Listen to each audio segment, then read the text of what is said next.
habang nagluluto tayo. So yan yung pamangkin ko. Tapos dito naman mga kapangit, yung ano, pinagawaan ko na sa pamangkin ko ng ano, ng lagyan na ng ano, ito yung yan, yung pugon. Lagyan ng ano mga kapangit, lagyan natin siya ng pugon dito paglutuan. Tapos dito yung paghugasan natin ng plato para ano, kasi ang hinahirapan ako sa loob eh. Yan. Si Renz. Magkapos na pumunta dito sa bahay.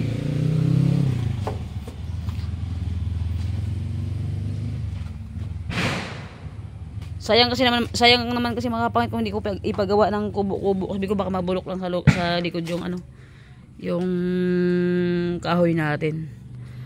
Nagkape ka na, boy? Okay. Wala tayong pang merinda. Oy, nasalak. Pagurapan ko na ito po. Di mo. Diba? Buti na lang marunong si Renz gumawa ng mga ganitong mga klaseng mga bagay-bagay. Ewan ko ba pag sa babae, magaling din naman siya. Pero, ewan ko lang. Hindi natin alam yan. Ah, patay ah. Ano boy? Ah? Patay ah. Boy, paano ka naman boy? Paano ka naman natuto sa mga itong mga kasi itong ginawa mo mahirap din talaga to. Ayun, tingnan naman mga pangit na gawa niya, oh, 'di ba? Oh, paano natuto diyan, boy? Siyempre bata ka pa. Ilang taon ka na?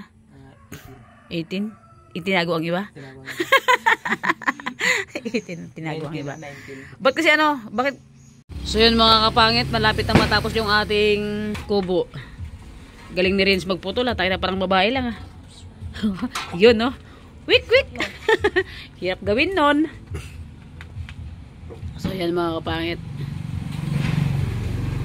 Mga kapangit, dito din nilagay yung ano, yung plato natin, paghugasan ng plato. Tapos doon sa kabila yung ano, yung pugon, di ba? Wala lang sukat-sukat ito guys. Basta may mapatungan lang. Wala lang sukat-sukat pero maganda na paggagawa. Pulido pati, oh, di ba? San ka pa?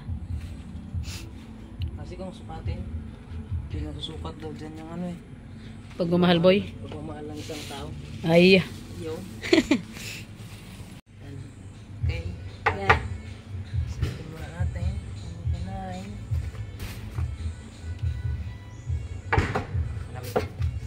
Hawak.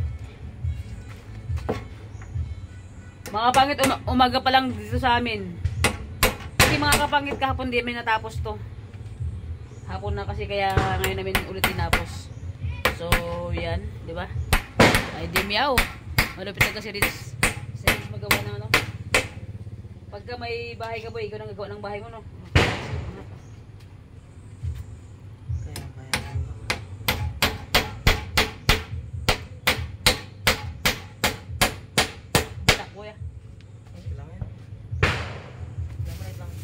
Ito mga kapatid, dito ako lang sayang tignan yung ano, yung pugo natin. Yan. Kumukulo na yung ating sinaing. Ang ulam namin ngayon mga kapangit, dilata. Ulit. Wala tayong pambiling karne. Alright, kailangan natin magtipid-tipid mga kapangit. And nang makasurvive lang tayo sa pang-araw-araw na ano natin ginagawa. So yan for today's video. Kingining. Matindi! Ito yung ano mga kapangit. Ito yung lagyan namin ng ano. Ayan boy, lagyan ng pugon boy. Lalagyan ng pugon. Yan. Diyan namin ilalagay yung ating pugon. 'Di ba? Hoy, buti na lang nagawa ng paraan. Hindi na tayo mahirapan magluto. Hirap na hirap ko siya magluto mga kapangit pagka ano eh, sobrang init. Tapos pag umuulan. O, diba? Tapos kahit paano may ano na tayo. May paglutuan na tayo, hindi mainitan. So yun mga kapangit, ilagyan ng pamangkin ko ng lupa para daw ano, hindi raw masunog yung ano, hindi masunog yung yero sa kayong kahoy. Bagula ko nakakita ng ganitong pugo na may lupa. High tech. Talagang probinsya talaga mga kapangit. Hindi pa natin afford kasi mga kapangit magbili ng gasol. Hindi pa natin kaya ito muna. Pangmalakasan to ng mahirap lang muna to guys. Pangmalakasan to yung ginawa ng aking pamangkin. O, diba? Ang mahirap lang muna. Hirap niyan. Survive lang muna to. Survive. O, diba? Tapos tiyan yung mga pangit yung ano, yung ano, ilalim niya.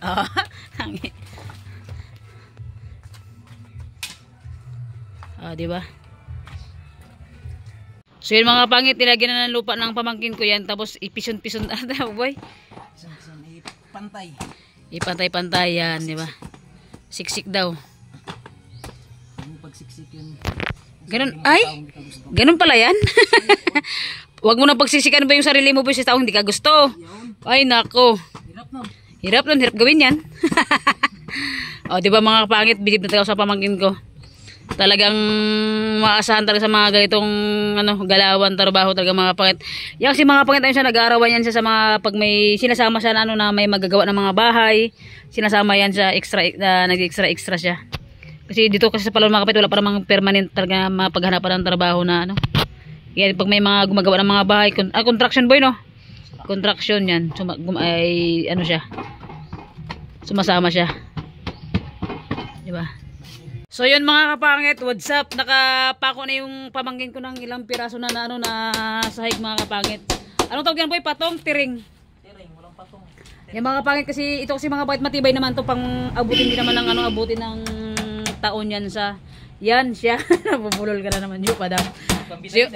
So yun mga kapangit, o tingnan nyo, pakita natin mo, sige, ipako boy, ipako mo sa babae boy. Ay hindi, charot lang. Yan, di ba mga pangit, buti na lang buti na lang mga kapatid, meron tayong pamangkin na kahit papaano is marunong talagang gumawa ng ganito, ng simpleng lutuan ng natin, kaya hindi na natin kailangan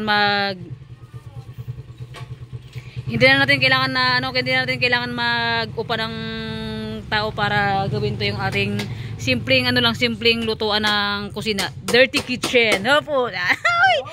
Dirty kitchen. Ay, tama mga pangit, pakita ko sa inyo yan Diba, dati mga pangit, dito ako nagluluto. Tignan nyo yan, nababasa ng tubig yan. Naglumot-lumot na.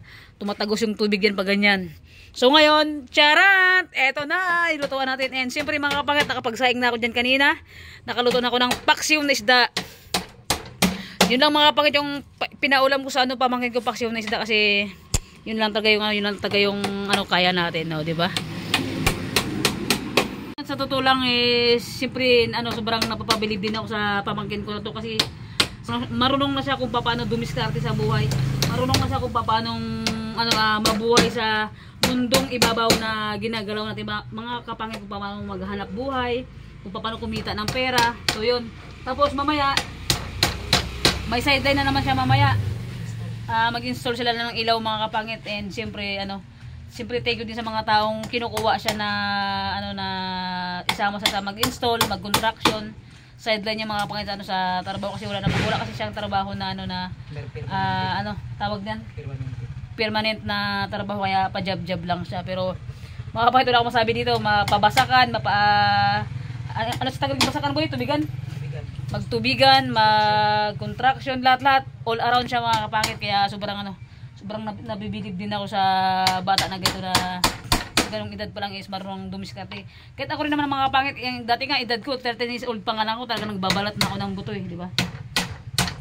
Hindi sa bakit ka nag-stop boy sa pag-aaral mo? Bakit ka nag-stop? Na-disgrasya ako, di ba? Ayo, nag-stop siya mga kapangit kasi na-disgrasya siya. Ngayon, hindi ka na nag-aral. Ayaw niya na mag-aral mga kapangit kasi parang nahiya na daw sa mga klase niya kasi na-late na siya. Pero mga kapangit, kung sa utak lang hindi naman sabihin nagmamayabang, may utak yung pamangkin ko to, and matalino din siya. Yun nga lang, inayawan niya na mag-aral mga sabi ko nga sa kanya, inayawan niya na mag-aral. Sabi ko nga sa kanya, mag-aral siya kahit matapos lang yung high school kasi sayang talaga, and bata pa naman siya. Baka ayaw ko sa kanya kung mapag-isip-isipan niya mag-aral kasi mas gusto niya nang magtrabaho kasi may pera. Parang ako din dati mga kapangit, ayaw ko na mag-aral, mas gusto ko na kasi magtrabaho kasi may pera talaga. Di ba? Yan yung mga mindset ng mga kabataan, mas maganda yung mindset na ganun kasama na magtambay ka, di ba? Hindi ka na nag-aaral kasi wala ka pang trabaho. Kaya sa mga bata dyan na nakatambay lang, mag-aral kayo, and kung pinapaaral kayo ng magulang nyo, suklian nyo ng kabutihan, dahil sa totoo lang sobrang hirap talaga ng buhay ngayon. Gusto ko mag-aral alam mo naman sa hirap ng buhay, kaya ganoon din mga kapangit, sa hirap din talaga ng buhay, hindi rin talagang kayang tustusan ng ng magulang para makapag-aral siya. Kaya sabi ko nga mga kapangit, sana nga sa pagbablog ko medyo kung swertihin man tayo sa pagbablog, and dumami man yung mga kapamilya natin sa channel ko, sa lahat ng viewers ko. Siguro makakatulong ako sa mga pamangkin ko din talagang nangangailangan ng tulong. And siyempre mga kapangit, mamaya i-update kayo pag as in tapos na to lahat yung ating kusina. Mga pangit, mga pangit sa nagtatanong kung bakit hindi nakakasama sa Team Burikat mag-vlog, kung bakit hindi nakakasama kami ni Edgar mag-vlog. Mga kapangit, doon ako lagi nag-upload ng vlog kila GR. Minsan doon kila An-An. Kasi mga pangit, naputulan ako ng internet. Ay, deserve. Sabihin na babangkin ko, deserve ko daw. Pero hindi ko deserve mga pangit, maputulan ng internet. Talagang wala lang talaga akong pangbayad and budget para sa internet ko mga pangit. And yung mga pangit sa nagtatanong na kung bakit hindi kami magkasama nila Edgar sa vlog. Mga kapangit kasi nga, ilang days na akong hindi nakakapunta dun sa Team Burikat and kila Edgar kasi mga pangit nag-extra ako ng arawan. Alright. Nag-extra ako mga pangit ng arawan sa auntie ko. Bale, 3 araw ako nag-extra sa grocery. Nag-extra ako mga pangit nagtrabaho para naman kahit pa paano is may may pang-content tayo and may pang-gastos tayo kasi mga pangit lang hindi pa dumadating yung ating sahod sa YouTube video. Hindi ko alam kung ngayong buwan or next month pa, basta malapit na rin mga kapangit. And kailangan natin mga kapangit na na mag-extra magtrabaho para may allowance tayo. And siyempre mga kapangit nagsasabi sa akin may nag-comment doon sa akin na umaasa daw ako sa sa sponsor. Mga kapangit ko and sa lahat ng viewers ko, sa lahat ng nagko-comment, sa lahat mo nang nakasubscribe sa akin. Matagal na po akong walang sponsor magtrabaho, mag-extra ng trabaho, di ba? Sabi nga nila hindi po ako umaasa sa sponsor. Sabi rin, di ba? Kung may magbigay po ng extrang blessing sa mga FW, siyempre mga pangit, pasalamatan natin yan. Siyempre hindi tayo pwedeng mag-asa lang sa sponsor mga kapangit. So yun, gusto ko lang iparating sa inyo mga kapangit, kaya hindi kami nagkakasama nila Edgar ngayon kasi nga 3 days na akong nag-extra sa sa grocery, kaya yung kahapon mga kapangit wala akong upload. Kahapon mga kapangit ko wala akong upload kasi nga as in pagod and hindi na ako nakapag-edit ng vlog. Pagpasensya nyo na po kaya hindi po ako nakapag-upload kagabi and pagod talaga. Sa mga sa mga nag-comment sa akin na hindi ko pa nare-reply, wait lang yung mga kapangit and talagang sobrang busy pa talaga. And so yun mga kapangit, papakita ko sa inyo yung nililinis ng pamangkin ko na kawayan na ilalagay dito kasi ilang piraso na lang naman na ito, 3 yata. Papakita sa inyo. Ito kasi mga kapangit, kailangan pang linisin to bago natin ipako dito. Sana all may pampako. Alright. Ito mga papakita ko sa inyo. Mga kapangit, ayan na yung yung kawayan. Kailangan kasi mga kapangit linisin yan kasi kapag hindi siya nilinis, matalim na matalim, di ba?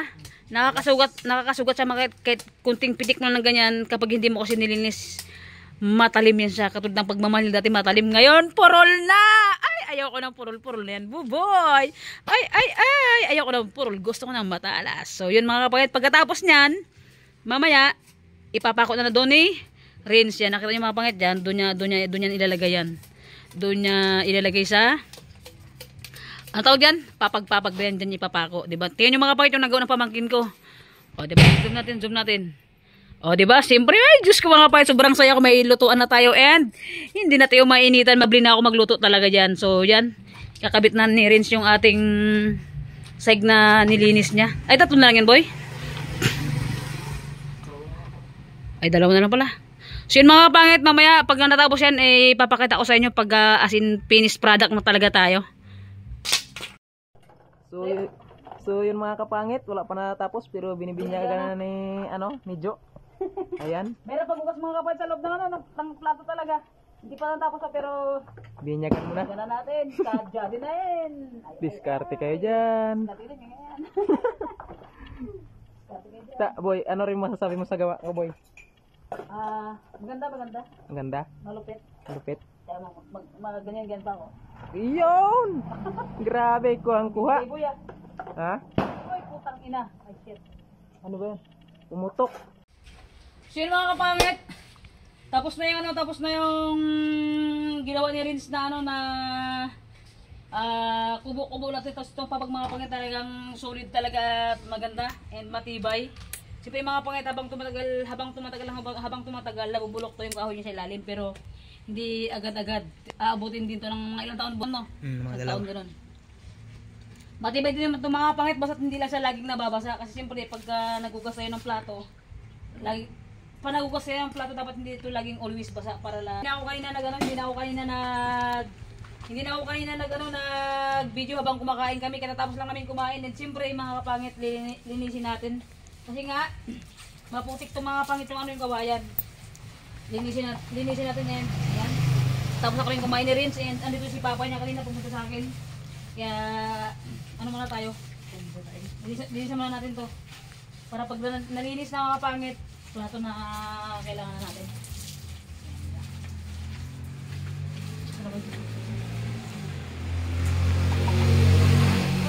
And siyempre, good morning sa OFW natin dyan sa ibang bansa. Magandang umaga po sa inyo lahat, magandang gabi, magandang tanghali, magandang hapon, and sa mga viewers natin na sa lahat ng sumusuporta ng viewers natin, maraming salamat po. Good morning po sa inyo lahat. So, siyempre mga pangit, magko-coffee tayo. Ano pa kayo mga pangit, mag-init tayo ng tubig mga kapangit ko, di ba?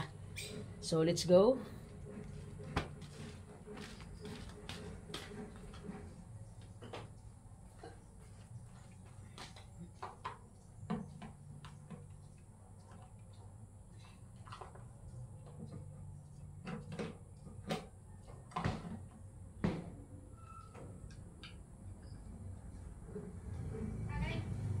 Ilang minutes lang kulo na yan siya.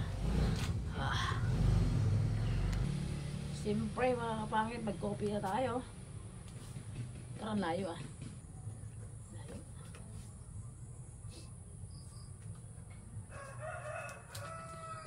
Kinakapin natin. Pero ito mga kapatid, tinaluan ko ng ng black coffee para mas masarap siya. Sa mga viewers natin dyan, kape po tayo. Advance Merry Christmas po sa inyong lahat, sa mga OFW natin, viewers, subscribers, sa lahat po ng nagko-comment, sa nag-comment sa comment section. Shout out po sa inyong lahat. Advance Merry Christmas po and advance Happy New Year. So yan mga kapangit, lagyan natin ng konting asukal.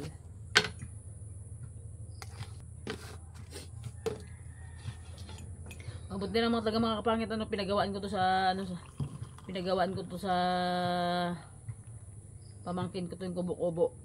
Although malaki naman po talaga yung kusina natin mga kapangit. Malaki naman talaga yung kusina natin, pero mas maganda pa talaga magluto dito sa sa labas kasi nga hindi pa tapos yung bahay natin, and yung gamit ko kasi pugon lang talaga, yung nilalagyan ng nilalagyan ng bunot tsaka uling, tapos pagka sinindihan mo is umuusok talaga, kaya gano'n talaga ako pag walang malit na kubo-kubo lang yun. And medyo maganda dito and brisko mga pangit sa damay kong init kasi yero kasi siya. Kaya yun, and sa mga nagano na lang, naglo-load na lang ako ng dito ng cellphone ko para makapag-upload ng vlog natin, and sa araw-araw na maka-update ako sa inyo. Nung nakarang araw mga kapag wala akong update, hindi ako nakapag-upload kasi talagang as in pagod talaga, kaya hindi ko maharap mag-upload. Extra ako laanti ko, kaya yun.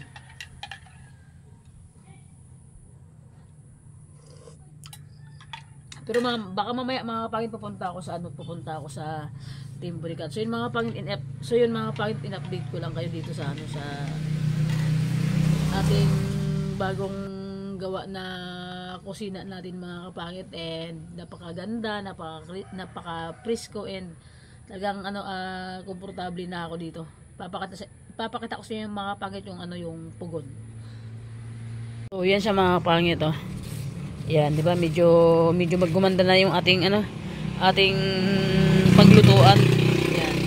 Nilagyan ni Rins ng lupa yan, tapos yung ilalim merong yero yan para di kasi pag yero lang mga kapangit masusunog kasi. Kaya yan. Dati kasi dito nakalagay yung lutuan natin dito. So, siyempre napakainit pag gumanon yung araw, di wala na. Sobrang init na, and yan yung bubong niya. Yan yung bubong mga kapangit, napakaganda at napaka-presko. Alright. So yan. Ito yung lutuan natin. Dito tayo magluto mga kapangit. Dito siya mga kapangit, maglagay pa ako dito ng ng lababo. So lang pag lagay kasi ako ng lababo dito, kailangan natin maglagay ng PVC na tuburan ng ng tubig na paghugasan, wala namang space pwedeng lagyan diyan. Kaya itapon-tapon na lang natin mga kapangit yung yung ating tawag niyan, tubig pa naghugas tayo, di ba? At least napakaganda na. Oh. Napaka-presko na pati. Yan lang yung kalamansi natin mga kapangit. Oh, yan. Kalamansi, kapag gusto mo magsaw-saw, pipitas ka lang kaagad yan. Dito na yung kusina mo. Oh, di ba?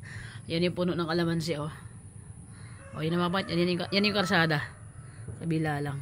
Oh, di ba?